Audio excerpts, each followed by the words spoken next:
wabarakatuh. Saya Nurmalasari dari kelompok 6. Muatan lokal akan membahas tentang macam-macam permainan Melayu. Permainan tradisional dapat meningkatkan kegiatan sosialisasi serta interaksi, karena permainan tradisional membutuhkan beberapa permainan sehingga dapat meningkatkan kegiatan tersebut. Permainan tradisional dapat menjadi aktivitas game yang dapat menghindari ketergantungan berlebihan pada gadget. Semenjak adanya gadget, kita jarang menemukan permainan tradisional yang jarang kita temukan di daerah kita. Sekarang anak-anak lebih suka bermain gadget daripada bermain permainan tradisional. Adapun macam-macam permainan Melayu di Riau, yaitu yang pertama guli atau kelereng. Kelereng dengan berbagai sinonim gundu, keneker, kelici, guli adalah bola kecil dibuat dari tanah liat, marmer atau kaca untuk permainan anak-anak. Ukuran kelereng sangat bermacam-macam, umumnya 1/2 inci. Dari ujung ke ujung, kelereng kadang-kadang dikoleksi untuk tujuan nostalgia dan warnanya yang estetik. Cara bermain, bentuk permainan yang biasanya dimainkan adalah main porces. Cara permainannya dengan menggambarkan segitiga sama kaki di tanah, kemudian masing-masing permainan meletakkan sebuah kelereng di atas gambaran segitiga tersebut. Buah pasangan namanya. Buah kelereng yang dipertaruhkan peserta tergantung jumlah permainan, biasanya paling sedikit 3 permainan dan paling banyak ideal 6 permainan. Dalam permainan kelereng dapat bermacam-macam bentuk permainan. Contohnya saja di kampung kami, yaitu permainan kelereng yang disebut bisa bermacam-macam, yaitu bermain kadut seperti bante. Kalau kami ada juga namanya lok. Terus permainan genggam guli, nah itu di kampung kami bermacam-macam cara bermainnya. Nah, selanjutnya yang kedua yaitu gasing. Gasing dibuat dari kayu. Kayu tersebut dijepit hingga membentuk usus. Tali gasing dibuat dari kulit kayu. Tali gasing umumnya memiliki panjang 1 meter. Gasing dimainkan dengan 2 cara. Cara pertama disebut gasing pangkah, yaitu dimainkan dengan melemparkannya supaya menusuk gasing lawan. Sedangkan gasing ini dipertandingkan dengan menguji ketahanan gasing berputar. Di Riau, gasing dapat dijumpai di semua kabupaten dan kota, terutama di tempat yang memiliki banyak hutan atau kayu. Nah, kita kalau bermain gasing, kita harus sangat berhati-hati karena gasing itu sangat fatal jika terkena kepada anggota badan kita, terutama kepada mata, kepala, istilahnya kepala ya. Itu jika terkena di bagian kepala itu sangat fatal. Makanya kita harus berhati-hati dalam bermain permainan gasing ini. Terima kasih. Assalamualaikum warahmatullahi wabarakatuh. Perkenalkan, saya Intan Permatasari, anggota kelompok 6. Baik, saya di sini akan melanjutkan pembahasan mengenai macam-macam permainan Melayu Riau. Selanjutnya, yang ketiga, galah panjang. Permainan galah panjang adalah jenis permainan yang melintasi garisan-garisan berhalang. Tujuan permainan ini adalah untuk menguji kecekapan pemain berlari melapisi halangan. Permainan ini dimainkan oleh kanak-kanak laki-laki dan perempuan, dan bintangnya seramai 10 orang. Tapi boleh berubah-ubah atau sesuai dengan yang telah disepakati. Yang keempat, tali merdeka. Tali merdeka adalah salah satu jenis permainan tradisional yang berasal dari Riau. Anak-anak Melayu yang dibesarkan di era 80 dan 90-an tentunya sangat familiar dengan permainan ini.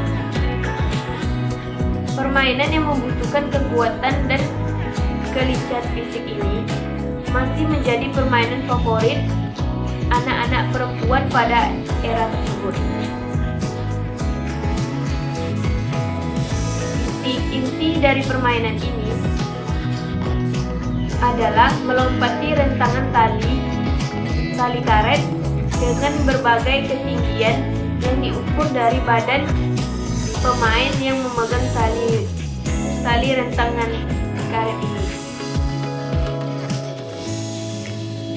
Dan pemain yang lainnya melompati sesuai dengan ketinggian yang diberi oleh pemegang rentangan tali ini. Yang kelima, petak umpet. Petak umpet adalah jenis permainan yang bisa dimainkan oleh minimal 2 orang, namun jika semakin ramai akan semakin seru. Cara bermainnya dimulai dengan mempimpah untuk menentukan siapa yang menjadi kucing atau menjadi sebagai penjaga atau pencari teman-temannya yang bersembunyi. Si kucing ini nantinya akan memejamkan mata atau berbalik sambil berhitung 1 sampai 10. Biasanya dia berhadapan dengan tembok, pohon, atau apa saja yang bisa supaya dia tidak melihat teman-temannya bergerak untuk bersembunyi. Kemudian selanjutnya dia akan mencari teman-temannya yang akan bersembunyi tersebut. Baik, selanjutnya akan dilanjutkan oleh teman saya. Saya sudahi. Assalamualaikum warahmatullahi wabarakatuh. Assalamualaikum warahmatullahi wabarakatuh. Saya Sari pengobatan malaria. Pengobatan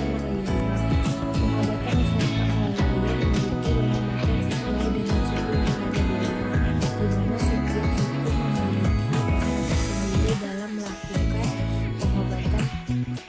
Ritual pengobatan itu semua mereka dapatkan dari tradisi turun-temurun dari nenek-nenek moyang. Yang akan saya bahas dari ini yaitu 2 suku yang berada di Riau, yaitu suku Petalangan dan Desa Lubu Ambacang. 1. Pengobatan suku Petalangan. Pengobatan yang digunakan oleh suku Petalangan adalah pengobatan belian.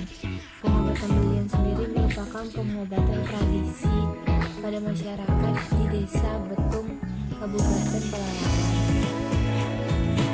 Menurut teman, upacara pengobatan yang dilakukan oleh seorang kematan atau dukun bertujuan untuk memanggil roh halus atau memohon kepada hal yang dianggap sakti.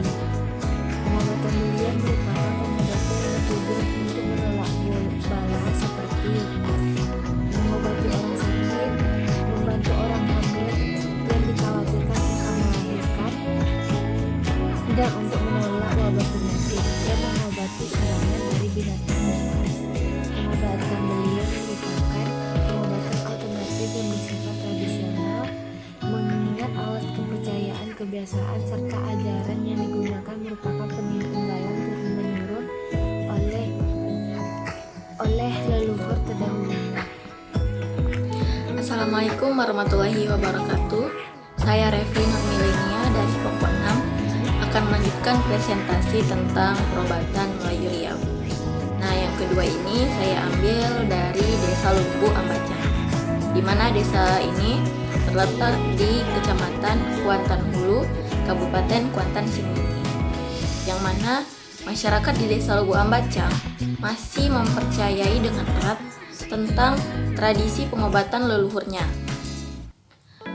yang mana pengobatan ini mengobati beberapa jenis penyakit seperti sakit perut, lambung, ataupun keteguran, bisa jadi panas dalam, kesurupan barangkali, dan lain sebagainya.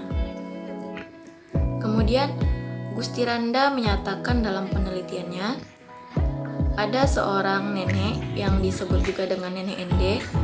Dia merupakan dukun atau orang yang mengobati di desa tersebut. Nah, kemudian saat ada pasien datang, nenek tersebut akan menyiapkan 2 kunyit yang berukuran kecil untuk mengetahui penyakitnya tersebut. Kemudian akan menjelaskan jenis penyakit apa yang diderita pasiennya, kemudian apa penyebab penyakit tersebut. Dan setelah itu dia memberitahu di mana letak penyakitnya tersebut. Nah, setelah pasiennya tahu, dukun tersebut akan memberikan perintah atau memberikan suatu bahan-bahan yang harus dibawanya jika berobat kemudian hari. Setelah itu beberapa minggu kemudian atau beberapa hari kemudian pasien tersebut akan disuruh datang kembali ke dukun tersebut dengan membawa bahan-bahan yang diperintahkan tersebut. Nah, setelah itu sang dukun ini akan meracik ramuannya sehingga dapat mengobati pasien tersebut.